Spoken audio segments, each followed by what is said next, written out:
Right, so I've got my two rules here. I've got x to the power a plus b equals x to the ax to the b, and I've got a rule here, x to the power a times b multiplied together equals x to the power a to the power b.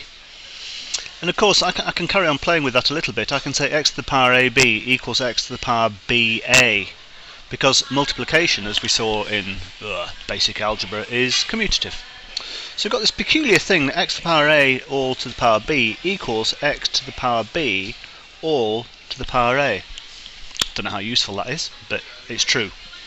There it is. And I guess it corresponds to splitting your numbers up. Instead of counting by columns, you count by rows. So it all kind of makes sense. Now, we've actually only this has only been established. This rule here has it only works. It's not only works. It's only been demonstrated for whole numbers.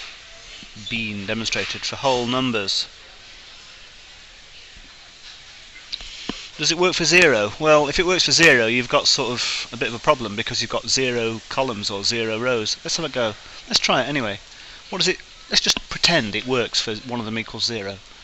Okay, so we've got the rule x to the power ab equals x to the power a all to the power b. And I'm going to say, just for fun, b equals 0. Does it check out? Well, what's the left-hand side? That's x to the power a times 0 equals x to the power a to the power 0.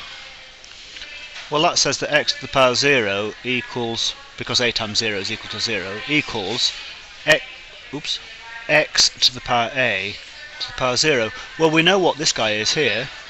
That's just 1. So what we're saying is that 1 equals x to the power a all to the power 0. Well, that checks out, because anything to the power 0 equals 1. So we're in control here. Now, I'm not doing this just for fun. Well, I suppose I am doing it for fun, really. But what I'm trying to do is to show you that when we've got this nice little rule here, what I'm going to do is see how far we can push it. And it seems to work for b equals 0. So it works for 0, and of course it'll work for a equals 0 as well, because well, let's try it. We've got x to the power ab equals x to the power a to the power b, and there before we had b equals 0. Now I'm going to say a equals 0. We get something slightly different. We get x to the power 0 times b equals x to the power 0 all to the power b.